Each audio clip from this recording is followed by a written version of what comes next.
Some people don't remember their childhood. They remember a job. They remember being the calm one, the careful one, the child who learned too early that the world breaks in places adults don't always know how to fix. They remember silence that felt older than their age, responsibility that wrapped itself around their small shoulders like a coat that never quite fit. This story is about them.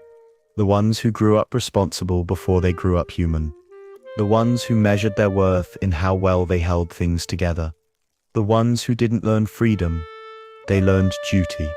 And years later, something inside them whispers, "You missed something."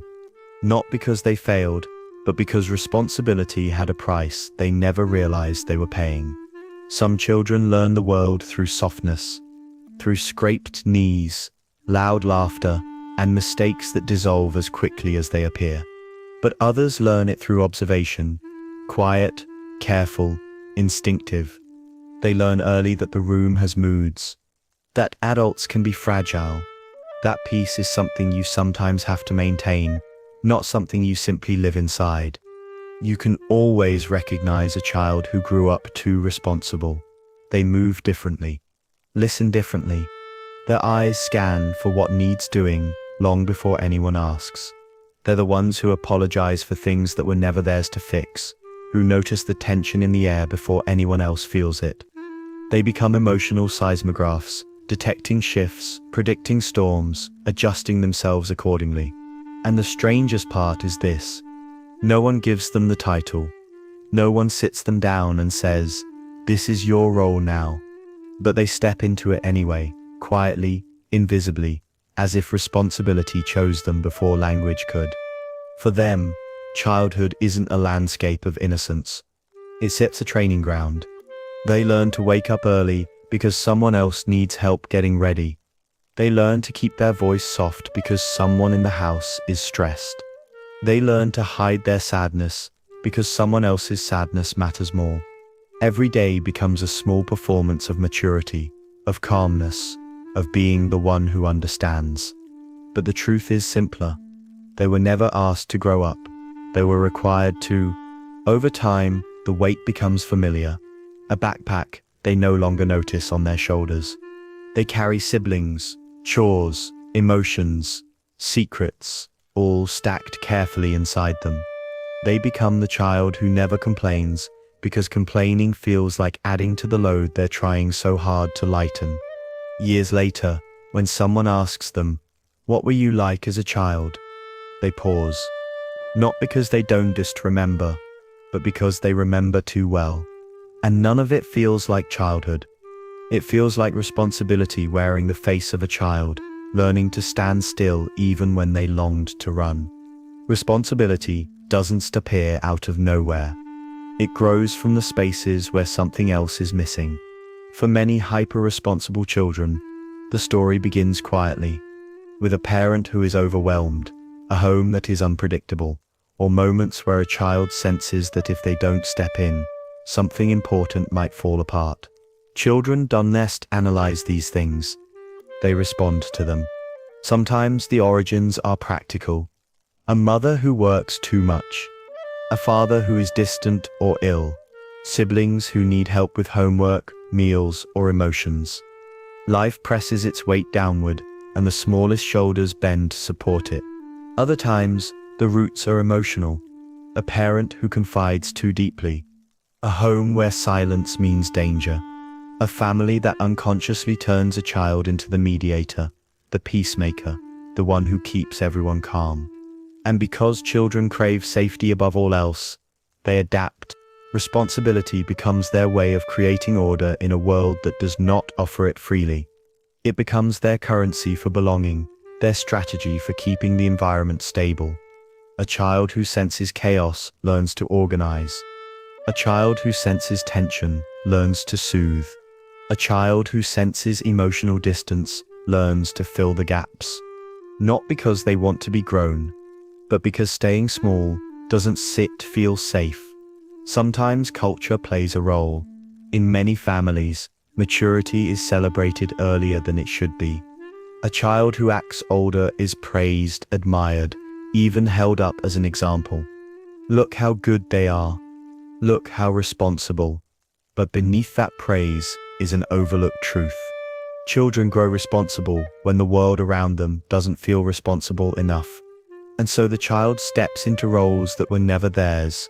Parent, therapist, helper, emotional anchor. A young soul learning adult survival skills without knowing that's what they are. Years later, when they look back, the signs were always there. A childhood made up of moments too heavy, too complex, too adult. Not because something was wrong with them, but because the world around them asked for more than it should have. Psychology has a name for a child who grows up too responsible. It's called parentification, a quiet role reversal where a child takes on emotional or practical duties meant for adults. But labels only touch the surface. The real story lives deeper, inside the way the mind rewires itself to survive. When a child repeatedly steps into adult roles, the brain begins to adapt. Their stress response becomes sharper, always slightly alert. Their nervous system learns to anticipate needs, detect emotional shifts, and minimize conflict. This creates a kind of premature emotional maturity, not the healthy kind that grows from support, but the survival kind that grows from necessity. To the outside world, these children seem calm, capable, wise beyond their years. But inside, they develop habits that follow them into adulthood. Hypervigilance, constantly scanning for what might go wrong. Self-erasure, pushing down their own needs to meet others' expectations. Overfunctioning, taking charge even when no one asked them to. Guilt when resting, because stillness feels like neglecting something important. Attachment theory explains another layer. Children who grow up overly responsible often develop anxious or avoidant attachment patterns, depending on how they learned to manage emotional closeness. They may become adults who struggle to rely on others, or who fear being too much when they need support. Even their definition of love becomes shaped by caretaking. They learn that love is earned through usefulness. Affection becomes tied to performance. Being needed becomes a substitute for being nurtured. And though they appear strong, the cost is internal. Their emotional vocabulary grows around others' feelings, not their own. Their boundaries blur. Their sense of self becomes intertwined with how well they show up for everyone else. This is why hyper-responsible children grow into adults who look competent on the outside, but feel strangely empty on the inside. Because the child who adapted never had room to simply be a child. And the adult they become still carries those unconscious patterns. Patterns formed not from freedom, but from survival. Adulthood doesn't erase the patterns learned in childhood. It simply gives them new shapes. The hyper-responsible child grows into someone who others naturally lean on. The reliable one, the steady one, the friend who listens more than they speak. The partner who anticipates needs before anyone voices them. On the surface, this looks like strength, and it is. But it is also the residue of an old survival pattern that never learned how to stop working. Inside, there is a conflict, a tug of war between two selves. One part of them feels responsible for everyone. It wakes up early, stays late, worries about things that don't belong to them. It apologizes too quickly. It says it's fine, even when something deeply hurts. It fills silence with solutions, because solutions feel safer than vulnerability. But there is another part, a quieter, hidden self, that feels exhausted. This part longs for care, softness, and protection. For once, it wants to be asked, "Are you okay?" For once, it wants the weight to be shared. Yet when someone finally offers help, they tense up. Receiving feels foreign, uncomfortable, even wrong. They've spent so long being the strong one that vulnerability feels like breaking a lifelong promise. They may find themselves thinking, if I stop holding everything, will it all fall apart? If I say I sit them tired, will someone think I sit them weak? If I ask for support, will I become a burden? These questions reveal the deepest wound. Somewhere along the way, They learn that their needs are inconvenient, and so they resist their own longing. They push away comfort even while craving it. They say they sit fine even when they aren't sit. They choose partners, friends, or workplaces that reinforce their caretaker role because it feels familiar, even if it slowly drains them.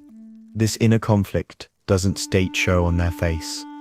It shows in their silence, in their subtle sighs, in the way they never celebrate themselves because they're already thinking about the next person who needs them.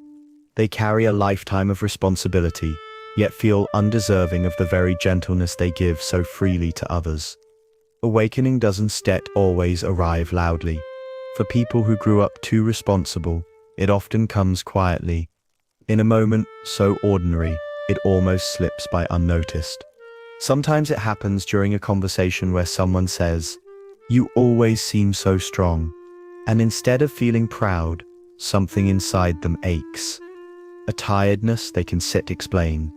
Sometimes it happens at night, when the house is silent, and there is nothing left to take care of. Their body finally stops moving, and in the stillness they feel an unfamiliar emptiness. Like a room inside them, they never had the chance to explore. Other times, it comes when they witness someone else being comforted. A simple gesture, a hand on a shoulder, someone saying, "You don't have to do this alone." And they realize that they have never heard those words spoken to them. The realization is never dramatic. It's soft, heavy, almost tender. A recognition that they have spent their whole life orbiting around the needs of others, and no one ever asked what they needed. They begin to notice small things, how uncomfortable they feel when someone expresses concern for them, how they dismiss their own sadness out of habit, how their chest tightens when they try to rest, as if peace is something they must earn rather than something they deserve. This turning point is not a moment of blame. It's a moment of clarity. They start to understand that the world they built, the one where they are endlessly reliable, endlessly capable, endlessly composed, was constructed to keep everyone else safe. But it never asked whether they felt safe. And when this truth finally surfaces, it doesn't break them. It softens them. They realize that responsibility gave them strength, but it also took something. The right to be held, the right to be uncertain, the right to grow at their own pace instead of rushing into adulthood. This is the moment the weight becomes visible. Not so it can be dropped, but so it can finally be understood. Healing does not arrive like a sudden transformation. For those who grew up too responsible, it comes in quieter shifts, almost invisible at first, like the slow loosening of a knot they've carried in their chest for years. It begins with permission. Permission to feel tired. Permission to feel confused. Permission to have needs without apologizing for them. These are small things, but to someone who spent a lifetime holding everything together, they feel like learning a new language. As they begin to explore their inner world, they discover emotions they once muted, sadness they never voiced, anger they never allowed, softness they never believed they were entitled to. These feelings don't appear to overwhelm them. They appear to introduce them to the parts of themselves that grew in the dark. And slowly, they realize that caring for others was never the problem. The problem was believing they had to do it all alone. Healing is not letting go of responsibility. It's learning to hold it without losing themselves. They start practicing small acts of emotional honesty, saying, "I sit not okay today," letting someone else take charge, allowing silence without rushing to fix it. These are gentle rebellions against a role they never chose. Over time, they notice subtle changes. Their shoulders fall a little lower. Their breath moves a little deeper. Their heart stops bracing for impact. They begin choosing relationships that feel reciprocal instead of one-sided. People who don't just admire their strength, but also make space for their vulnerability. People who don't worship their reliability, but genuinely care about the quiet parts of them that never had room to grow. This stage of healing is not about becoming a different person. It's about returning to the person they were before responsibility hardened them too soon. They learn that they can care for others without disappearing. They learn that they can rest without guilt. And most importantly, they learn that they are worthy of gentleness, not because they are strong, but because they are human. There comes a moment, sometimes in the middle of an ordinary day, when the weight they've carried for so long suddenly feels different, lighter, not because life has changed around them, but because something inside has shifted. The old instinct to hold everything together loosens, and for the first time, responsibility stops feeling like a destiny and starts feeling like a choice. It doesn't mean the world becomes easier. It means they become gentler with themselves. People who grew up too responsible often imagine that healing requires dramatic courage, but in reality, it requires softness, small, quiet acts of allowing themselves to pause, allowing their voice to tremble, allowing others to meet them halfway. These moments accumulate, not loudly, but steadily, the way dawn lifts darkness without ever announcing itself. They begin to understand that the world won't collapse if they stop carrying it alone. That love is not a transaction. That being cared for doesn't erase their strength. It completes it. Some days they still slip back into old patterns. They still overextend. They still try to manage what isn't theirs. But even then, there is a new awareness, a gentle inner voice that wasn't there before. A voice that whispers, "You don't have to do this by yourself anymore." This is not the end of their story. It is the soft beginning of a life that includes them too. When they look back at the child they once were, so small, so responsible, so quietly brave, they don't feel pity, they feel tenderness. They understand why that child stepped into roles that were never meant for them. They honor the strength it took to survive, to care, to protect. But now, they also understand something else. That they no longer have to carry that child's burdens in adulthood. And so, the weight that once defined them finally begins to set itself down, not with resistance, but with relief, like a heavy coat removed after years of cold. In its place grows something truer, softer, and far more human. The understanding that they deserve a life not built on duty, but on presence, connection, and the right to simply exist without holding the world up. A responsibility shared, a heart unburdened. A childhood finally returned to the adult who survived it.